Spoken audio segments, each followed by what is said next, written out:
If you've lived in San Diego for any amount of time, you've no doubt heard, seen, or even ridden the iconic MTS Trolley.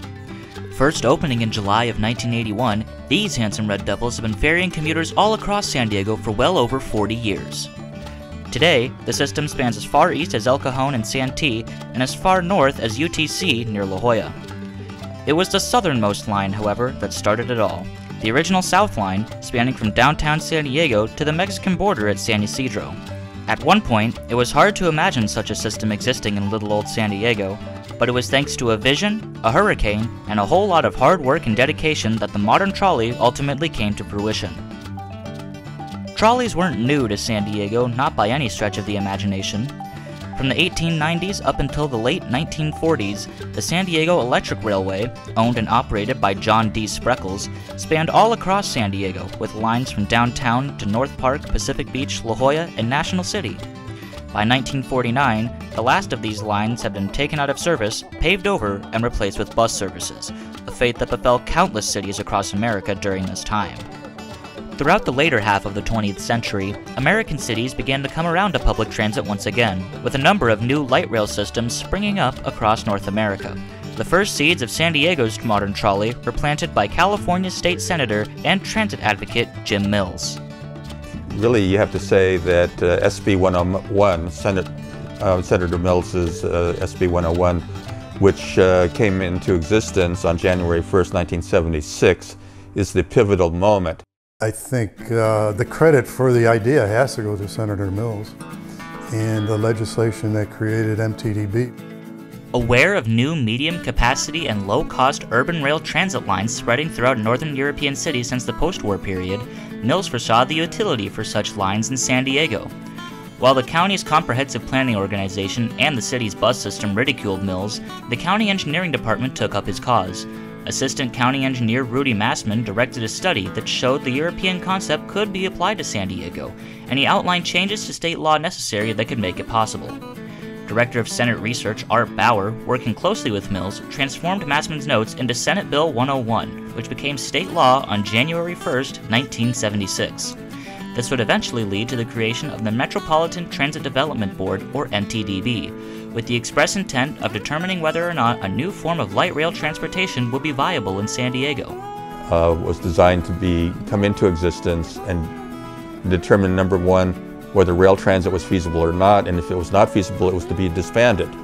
Once MTDB was established, Mills legislation then allowed for a variety of avenues for funding such a major project.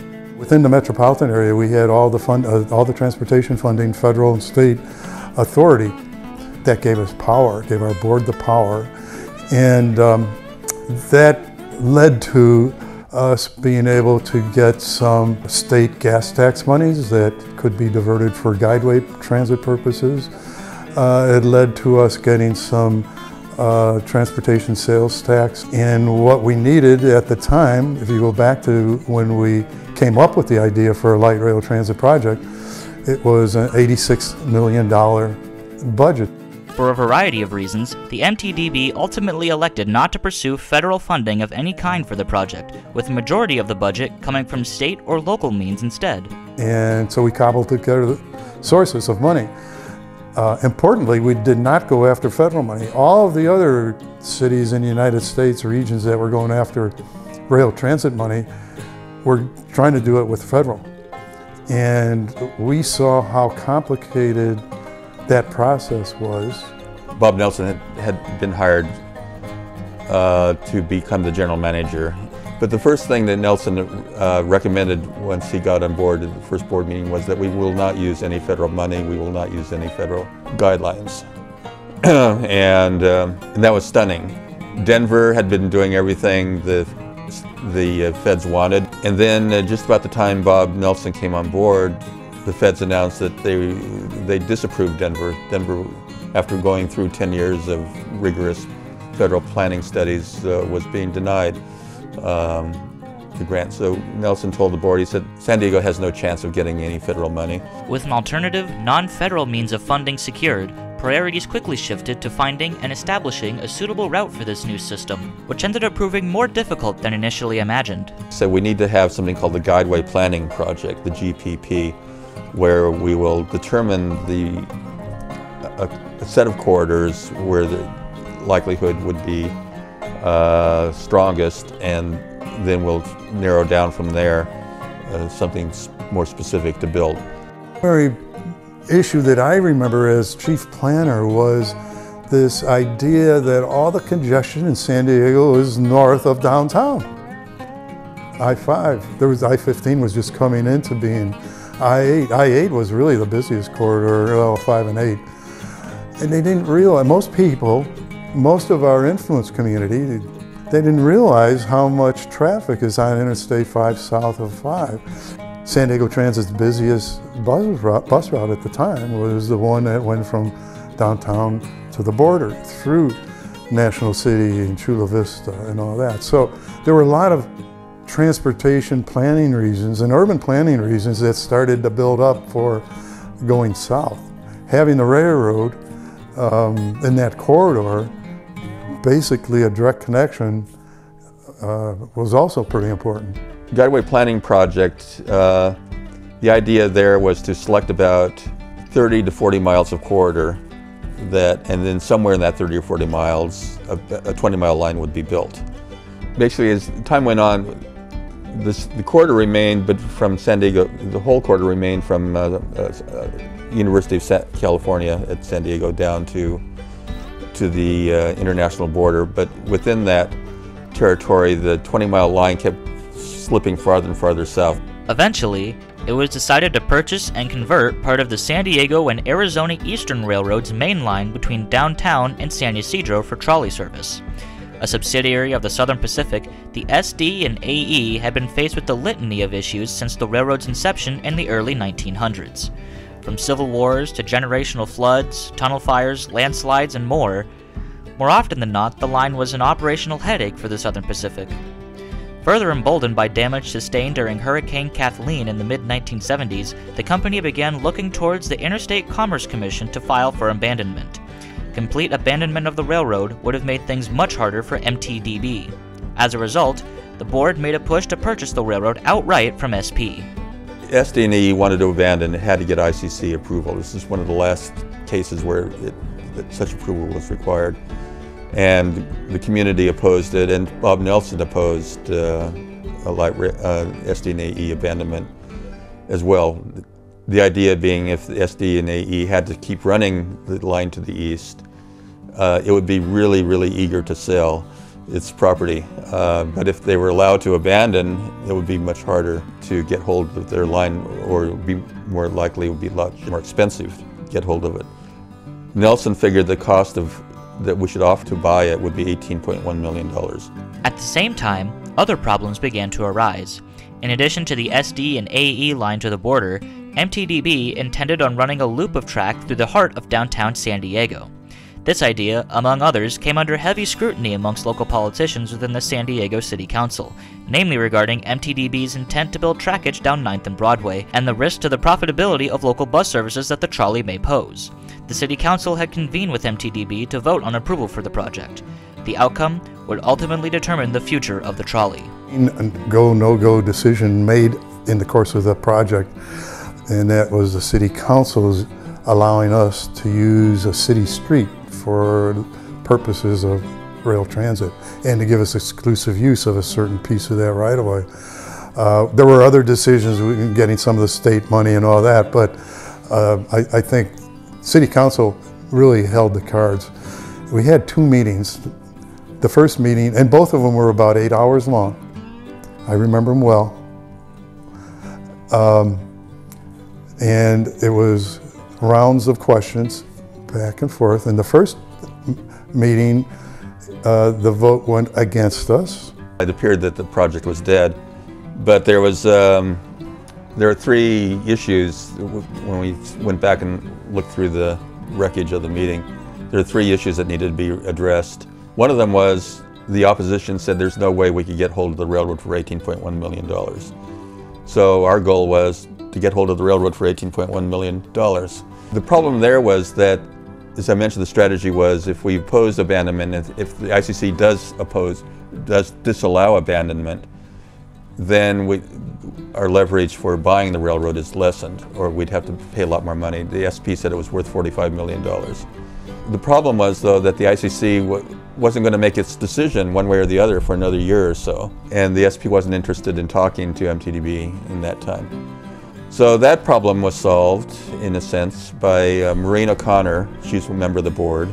She flew up to San Francisco to SP headquarters and saw a vice president and said $18.1 million is all we have, and wasn't getting anywhere. So after quite a long time, she said, look, if you don't buy the railroad from us right now, we're going to be disbanded. You're not going to have anybody wanting to buy your railroad at that point. We're the only ones who want to buy it. And she said, so I'm leaving. So she got up and started walking out. And the vice president stood up and said, little lady, turn around, come right back here and sit down. And so, and she got the deal right there. And the next day she was in San Diego, and Mayor Wilson, they were really good buddies. But Maureen just walked up in the middle of the meeting, went behind Wilson's ear and whispered, he said, we have it. And he just went out loud, he said, oh, sh**.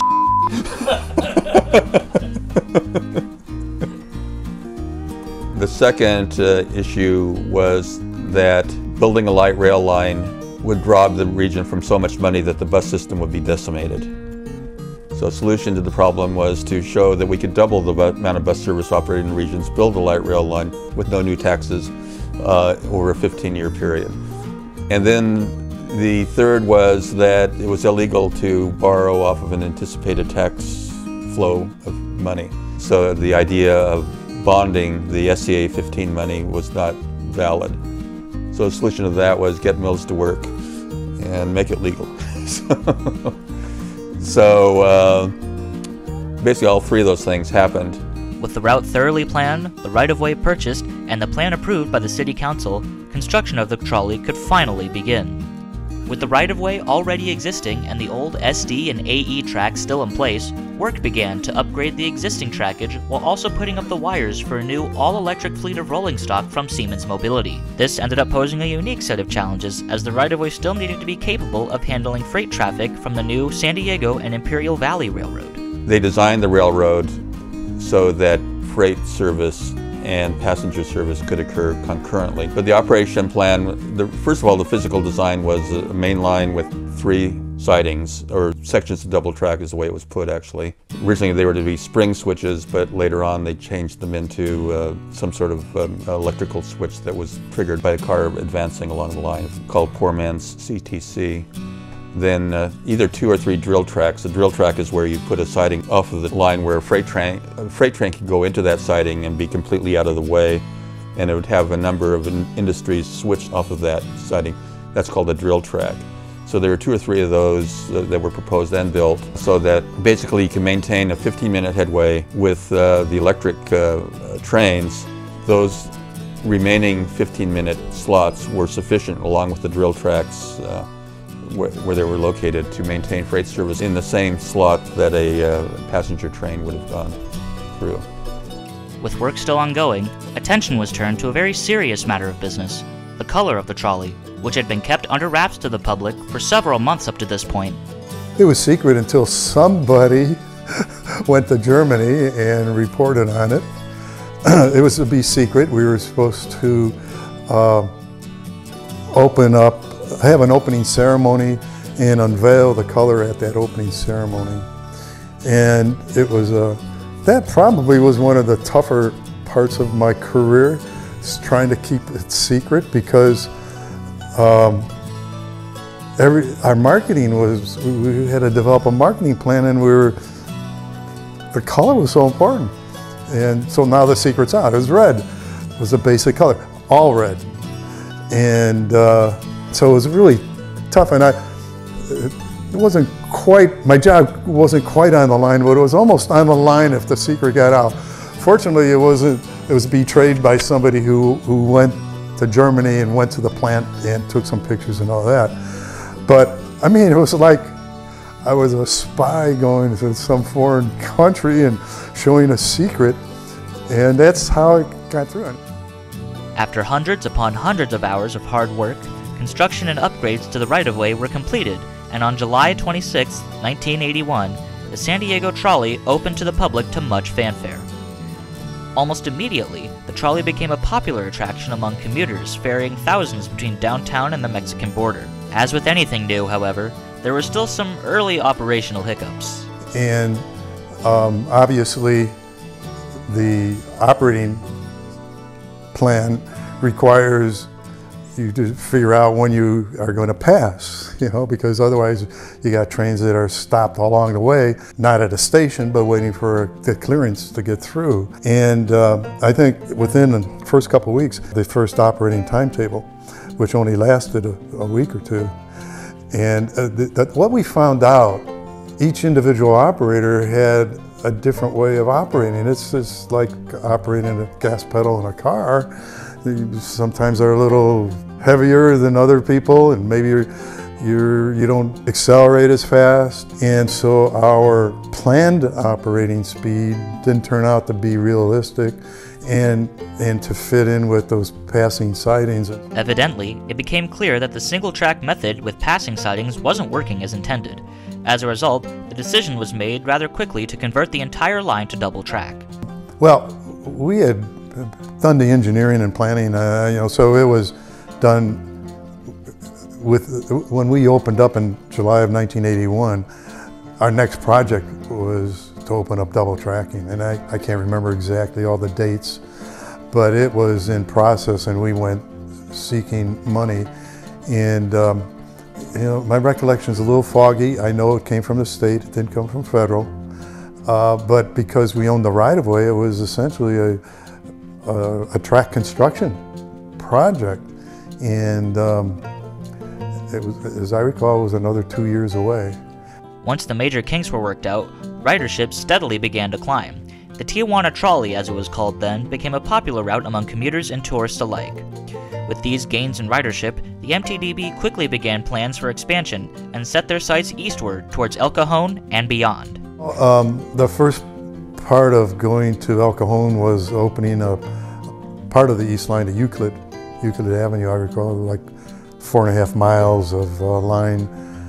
I think it was all through the city of San Diego. And then, so that was like in '86, I think. So 5 years after the South Line. And then '89, I think we opened to El Cajon, and somewhere in the early '90s to Santee. So actually 3 stages, as I recall, opening the East Line. I think the project from Euclid to El Cajon was the first project where we used federal money, and we passed the local transportation sales tax in 1988, fall of '88. And I think in there we had money for Santee and Old Town and the Mission Valley Line and the Midcoast project. They were all part of the future plan. And it was these early plans that would ultimately come to full fruition.